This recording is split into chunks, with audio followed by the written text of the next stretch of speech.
Magandang araw! Dahil tayo ay nasa asinkronong klase ngayon, magkakaroon lamang tayo ng pagbabalik-aral sa mga paksang tinalakay noong nakaraan nating pagkikita at unang pagkikita.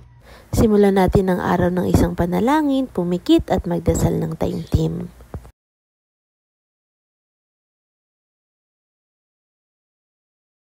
Nakaraan, tinalakay natin ang mga pagbati o greetings na ating ginagamit sa pang-araw-araw. Halimbawa, kumusta ka? Mabuti. Salamat. Ikaw? Mabuti rin. Dito naman tayo dadako sa pagpapakilala ng inyong sarili kapag kayo ay may kausap, if you're talking to someone and you wanted to introduce yourself.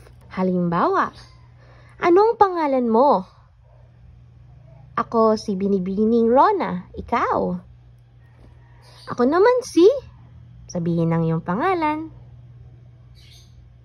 Paalam! Dadako naman tayo ngayon sa mga useful phrases na ating tinalakay. Isa sa ating tinalakay, ang salitang oo na ang tumbas sa Ingles ay yes.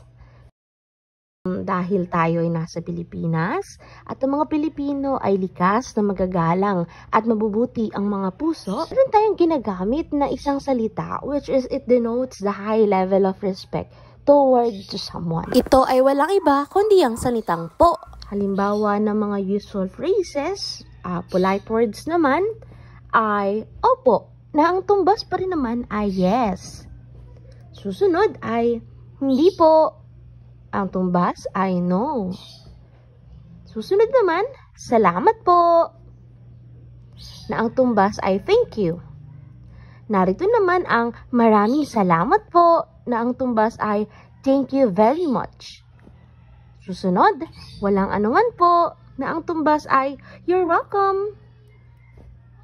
Halimbawa naman, susunod ay pakiusap po.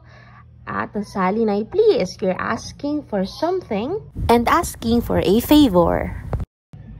Susunod, sandali lang po. Sa Ingles ay one moment. Dadako naman tayo sa mga other phrases na ginagamit din natin. Halimbawa, paumanhin po, na ang salin sa Ingles ay I'm sorry. Ingat po, na ang salin sa Ingles ay take care. Meron namang tao po na ang salin sa Ingles ay anybody's home. This word, anybody's home or tao po, we can use this to gain an attention to someone inside the specific house or place that there is someone outside. Checking if there is a person inside. So, ang sasabihin natin, tao po. Susunod naman, kung gusto mong makasigurado, you wanted to make sure, ang sasabihin mong salita ay, may tao po ba? Na ang salin sa Ingles ay, is there anybody's home?